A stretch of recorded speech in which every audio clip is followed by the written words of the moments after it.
बच्चों, ये हमारा इतिहास और नागरिक जीवन कक्षा 7 की पुस्तक का पाठ 12 पढ़ेंगे। औरंगजेब। कौन सा पाठ? औरंगजेब।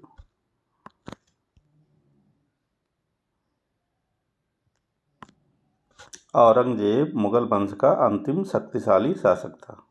अंतिम शक्तिशाली शासक कौन था? औरंगजेब था। उसने मुगल साम्राज्य को दक्षिण तक विस्तार दिया। औरंगजेब विशाल साम्राज्य स्थापित करने में सफल रहा, परंतु इसी समय मुगल वंश पतनोन्मुख हो गया, यानी पतन शुरुआत हो गई इसकी। औरंगजेब का शासनकाल 1658 से लगा के 1707 ईस्वी तक था। 1658 से लगा करके 1760 ईस्वी तक था। कितने वर्ष रहा? 58, 2, 60, 40, 40 तो 42, 7, 49 वर्ष। कितने वर्ष?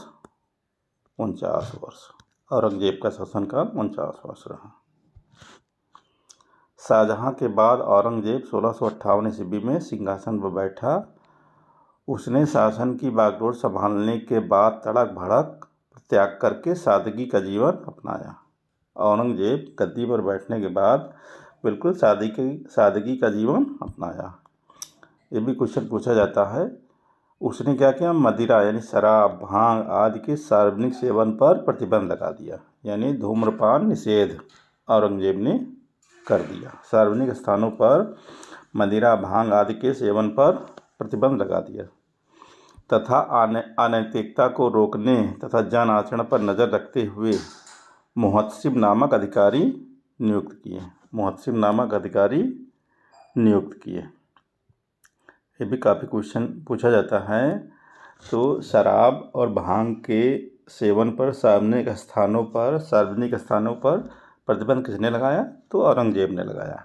जन आचरण पर नज़र रखने के लिए, प्रजा के आचरण पर नज़र रखने के लिए मुहतसिब नामक अधिकारी नियुक्त किए। उसने दरबारी नृत्य संगीत पर भी रोक लगाई, किंतु संगीत को राज्य से प्रतिबंधित नहीं किया, लेकिन रोक जरूर लगाई दरबार में, लेकिन प्रतिबंधित नहीं किया। वो स्वयं भी एक सिद्धहस्त वीणा वादक था। बहुत इंपॉर्टेंट, ये भी पूछा जाता है। तो औरंगजेब एक सिद्धहस्त वीणा वादक था। समारोहों के समय हरम में संगीत का आयोजन परंपरागत ढंग से होता रहा। समारोहों में हरम में संगीत का आयोजन परंपरागत ढंग से होता रहा। दरबारी नृत्य एवं संगीत पर रोक लगाई, किंतु संगीत को राज्य में यानी प्रतिबंधित नहीं किया। औरंगजेब स्वयं एक वीणा वादक था, बहुत अच्छी वीणा बजाता था। ये भी नोट है इसके डिटेल में।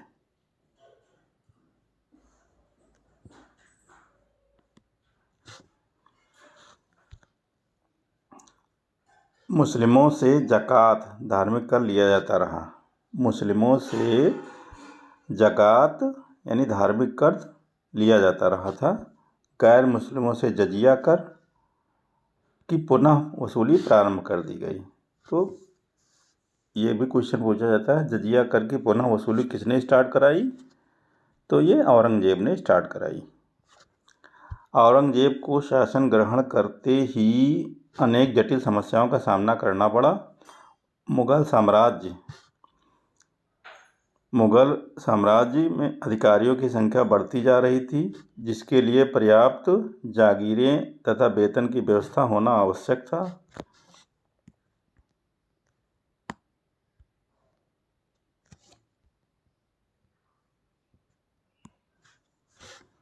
इसके अलावा लगान भी कम मिल रहा था, क्योंकि जागीरदार तबादले की आशंका से जागीरों के अंदर ही खेती बढ़ाने में रुचि नहीं रखते थे।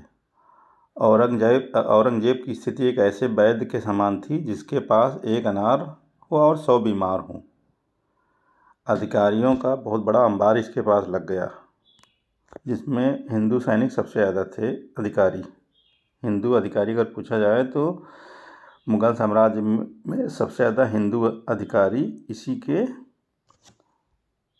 समय में थे। इस स्थिति से निपटने के लिए एक विकल्प था दूसरे राज्यों को अपने राज्य में मिलाकर अपने राज्य का विस्तार करना। इसी सोच में उसने अहोम, असम राज्य, बीजापुर और गोलकुंडा को अपने अधिकार में ले लिया। जितना लगान इन राज्यों को मिलाने पर मिलता था उतना ही नए अमीरों पर खर्च करना पड़ा। समय समय पर उनके विद्रोहों को शांत करने के लिए धन, समय और ऊर्जा भी व्यय करनी पड़ती थी। औरंगजेब को जाटों, बुंदेलों, सिखों, सतनामियों तथा उत्तर पश्चिम सीमा क्षेत्रों के पठानों के विद्रोह के साथ ही राजपूतों, मराठों के साथ भी लंबे समय तक संघर्ष करना पड़ा। इसमें क्वेश्चन आता है सतनामियों का विद्रोह किसके शासनकाल में हुआ? तो औरंगजेब के शासनकाल में। तो औरंगजेब के समय में जाट, बुंदेल, सिख, सतनामी, पठान, राजपूत, मराठे सभी विद्रोह कर रहे थे। सतनामियों का विद्रोह किसके शासनकाल में हुआ? औरंगजेब के। औरंगजेब और जाटों का संघर्ष 1669 में प्रारंभ हुआ। जाटों का संघर्ष जो है 1669 ईस्वी में प्रारंभ हुआ। 1691 में उसने जाटों का दमन किया, किंतु ये विद्रोह पूर्ण रूप से शांत नहीं हुआ। जाटों का संघर्ष चलता रहा।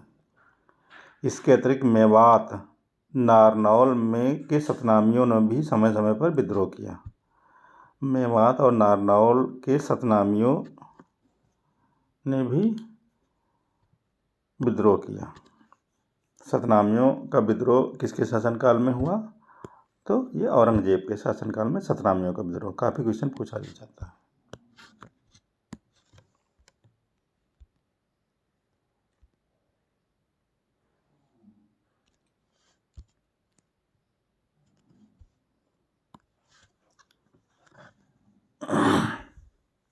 औरंगजेब के समय में जो है मुगल तथा सिखों के मध्य संबंध काफ़ी बिगड़ चुके थे। सिखों की सख्त नियंत्रण बढ़ती जा रही थी, जिसको रोकने के लिए उसने पंजाब के मुगल अधिकारियों को आदेश दिया। मुगलों की सेना तथा सिखों के गुरु गुरु गोविंद सिंह के नेतृत्व में युद्ध हुआ, जिसमें सिख पराजित हुए। इसके साथ ही औरंगजेब को पठानों से भी जूझना पड़ा, जो अपना स्वतंत्र राज्य स्थापित करने के लिए प्रयत्नशील थे तथा अंग्रेजों ने भी इन्हें समाप्त करने का संकल्प लिया। उसने कूटनीति तथा दमनकारी नीति अपना करके 1678 ईस्वी में पठानों का विद्रोह समाप्त कर दिया। पठानों का भी विद्रोह औरंगजेब के समय में हुआ।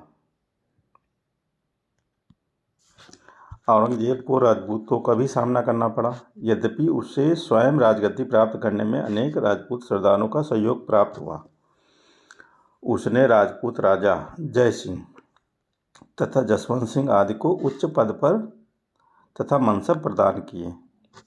उसने राजपूत राजा जय सिंह एवं जसवंत सिंह को उच्च मनसब प्रदान किए।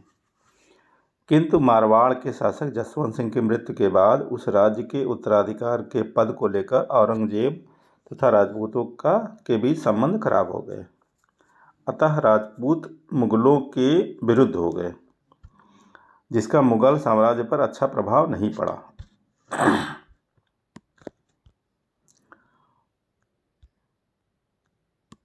मुगल सेना को मराठा शिवाजी से भी टक्कर लेनी पड़ी। शिवाजी ने भी कई बार मुगलों की विशाल सेना को हराया। इन टक्करों में शिवाजी छापामार युद्ध का सहारा लेते थे। मराठा शासक शिवाजी छापामार युद्ध का सहारा लेते थे। ये भी पूछा जाता है कौन सी युद्ध नीति अपनाते थे मराठे? तो शिवाजी ने छापामार युद्ध का सहारा लिया। पुर्तगालियों तथा अंग्रेजों ने भी औरंगजेब के समक्ष समस्याएं उत्पन्न की। पुर्तगालियों ने बंगाल की खाड़ी में जहाज़ों को लूटना प्रारंभ कर दिया। चटगांव बांग्लादेश को अपना केंद्र बनाया। पुर्तगालियों का केंद्र कौन सा था? चटगांव बांग्लादेश था। पुर्तगाली क्या थे? बंगाल की खाड़ी में जहाज़ों को लूटना प्रारंभ कर दिया। अतः वहाँ मुगल सेना भी भेजी गई, जिसने चटगांव को अपने अधिकार में कर अन्य भागों को भी मुगल साम्राज्य में मिला लिया। पश्चिमी समुद्र तटों पर अंग्रेजों अंग्रेज भी उपद्रव कर रहे थे। अतः मुगल अंग्रेज औरंगजेब ने उनके इस उपद्रव को भी समाप्त किया।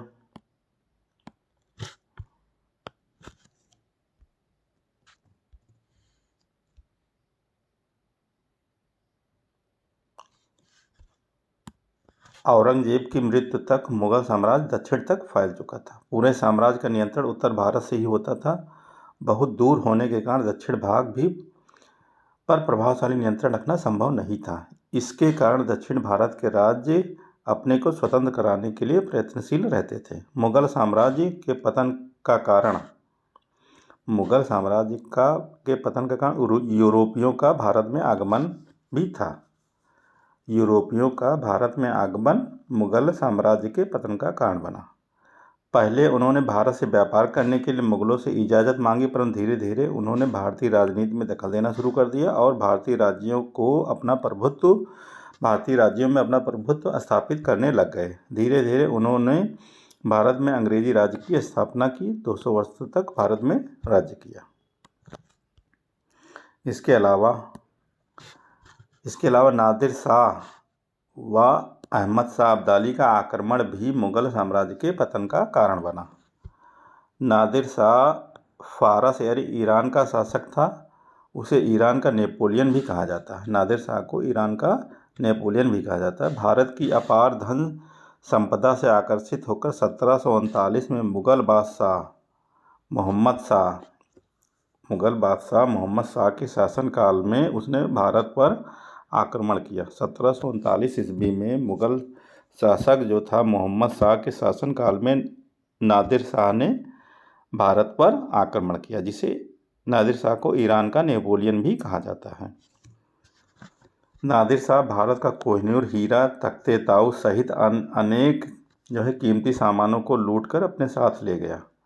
वर्तमान समय में कोहिनूर हीरा ब्रिटेन की महारानी के मुकुट में जड़ा हुआ है। वर्तमान में कोहिनूर हीरा जो है ब्रिटेन की महारानी के मुकुट में जड़ा हुआ है। मुगल साम्राज्य के पतन के मुख्य बिंदु थे। मुगल साम्राज्य के पतन के निम्नलिखित प्रमुख कारण थे। उत्तराधिकार के लिए होने वाले युद्ध में अपार धन एवं शक्ति नष्ट होती थी। सम्राट के कमज़ोर होने से प्रांतीय गवर्नर शक्तिशाली बन जाते थे और वह सम्राट के विरुद्ध विद्रोह कर देते थे। मुगल शासन के अंत तक राजकोष में ना तो अधिक धन बचा था, ना ही जागीरें बची थी। अधिकारियों को वेतन देना कठिन हो गया। जमींदार असंतुष्ट होने लगे, अतः इनका सरदारों से संघर्ष आरंभ हो गया। मुगलों का जीवन उच्च कोटि के शान और शौकत में व्यतीत होता था। इसके लिए वे काफ़ी धन व्यय करते थे। इससे उनका सामाजिक एवं चारित्रिक पतन हो गया। इन सब कारणों से 18वीं शताब्दी में मुगल साम्राज्य का पतन हो गया। औरंगजेब ने अपने शासन के 50 वर्षों में लगभग आधा समय दक्षिण के युद्धों में व्यतीत किया। पूरा आधा समय दक्षिण के युद्धों में ही इसका वेस्ट हो गया औरंगजेब का। औरंगजेब ने शासन संभालते ही जनता पर लगभग 80 करों को हटा दिया था। औरंगजेब ने शासन संभालते ही जनता पर से लगभग 80 करों को हटा दिया था। औरंगजेब ने झरोखा दर्शन, नवरोज़ त्यौहार तथा मुगल सिक्कों पर से कलमा लिखा जाना बंद करवा दिया। ये भी इम्पोर्टेंट है, पूछा भी जाता है। झरोखा दर्शन, नवरोज़ त्यौहार किसने बंद कराया? तो औरंगजेब ने बंद कराया। मुगलों पर जो कलमा लिखा जाता था, मुगल सिक्कों पर जो कलमा लिखा जाता था, औरंगजेब ने बंद करा दिया। औरंगजेब ने दिल्ली के लाल किले में मोती मस्जिद का निर्माण करवाया।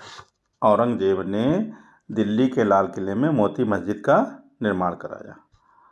औरंगजेब ने सती प्रथा तथा दास प्रथा को भी बंद करवा दिया। सती प्रथा तथा दास प्रथा को भी बंद करवा दिया। तो औरंगजेब ने दिल्ली के लाल किले में मोती मस्जिद का निर्माण कराया। औरंगजेब ने सती प्रथा तथा दास प्रथा को भी बंद करा दिया। औरंगजेब ने झरोखा दर्शन, नवरोज़ त्यौहार तथा मुगल सिक्कों पर कलमा लिखा जाना बंद करवा दिया। औरंगजेब ने शासन संभालते ही 80 करोड़ को जनता पर से हटा दिया। ये भी पूछा जाता है। तो इतने सारे पॉइंट्स हैं औरंगजेब के समय में, अपना नोट कर लीजिए। काफ़ी इंपॉर्टेंट है, परीक्षाओं में पूछे जाते हैं। धन्यवाद।